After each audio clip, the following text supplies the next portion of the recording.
Hey guys, Nick from Mossy Creek Fly Fishing. It's Monday, July 26th, and I'm bringing you this week's fishing forecast. So, looking at this week, pretty much the same thing we've been talking about for the last couple weeks. We're pretty low on water across the board.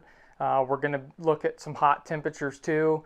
Next couple days, we're looking like low 90s for a lot of days, and very little chances of rain.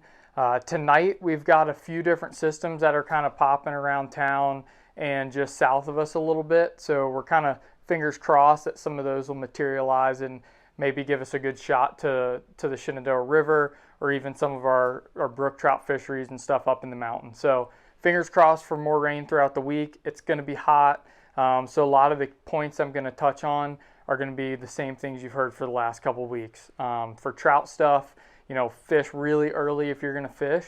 Our mountain streams are pretty tough right now. We've gotten a couple of reports of some guys in places like Dry River or the Rapidan that can hold decent water, that they're catching some fish.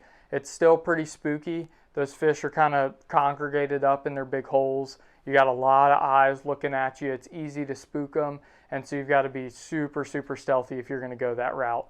Small ants and beetles are great options. Light tippet, long leaders, crawl around. Take your time. If you find some moving water, you could probably still find some fish, but we're going to be looking for some more rainfall before a lot of those mountain streams are in great shape again. The spring creeks are still in pretty good shape. Early mornings have been super key, like fishing from 6 to 10, 7 to 11, like those first few hours of the day are going to be your best by a long shot.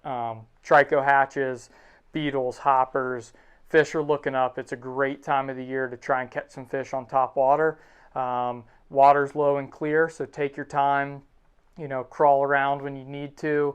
Try and make your presence as little known as possible on the stream is going to increase your chance a lot of catching those fish. They get a little more spooky when they can see this well. So take your time, fish small when you're fishing your lighter tippets and stuff, but don't be afraid to throw big hoppers and stuff and take your time working those banks.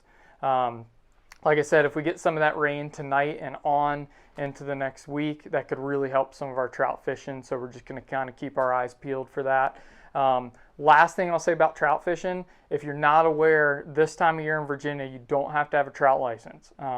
You're good until October 1st. So freshwater licenses, any special regulations you might need, but if you're coming from out of town or fishing local, you don't have to pick up those trout licenses because those are just for state stocked waters.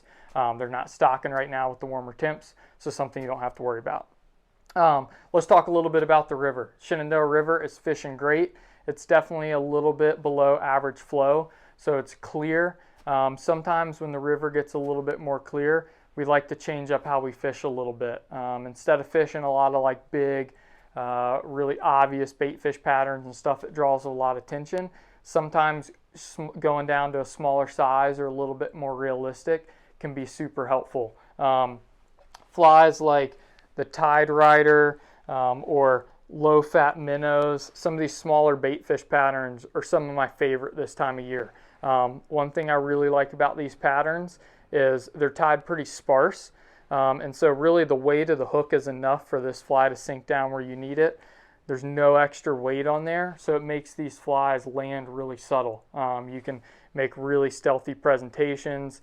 When they get wet, they fold down and look very realistic and nice. Can be a good way to go when water's super clear. Fish are, you know, seeing a little bit more. They're a little more picky at what's going on. So stuff that lands softer, looks really realistic, can be great ways to go. Lengthen your leaders a little bit. You know, make sure you're making longer casts ahead of the boat if you're floating, or taking your time waiting if that's your thing. We got a bunch of new patterns in the shop too today that are super awesome. We've got some really cool new topwater cork bugs from Umpqua in a lot of good colors and sizes. If you go out in the mornings and throughout the day, you'll hear our cicadas, and so some of these poppers make a great splat on the water, like those things falling out of the trees. We've got some awesome new frog patterns. The rattling frog is a pretty killer new one that we just got. It's cork. It's a really awesome looking fly. Got a rattle in there, which is pretty unique. A good weed guard. we're going to do something pretty fun with this week. For all you guys that have been really loyal and listening to this every week, in the next week, the person who tags us in a picture of the biggest fish caught on one of these new rattling frogs is going to get a gift card from us. So pick yourself up a couple. There's a lot of sizes and colors to choose from.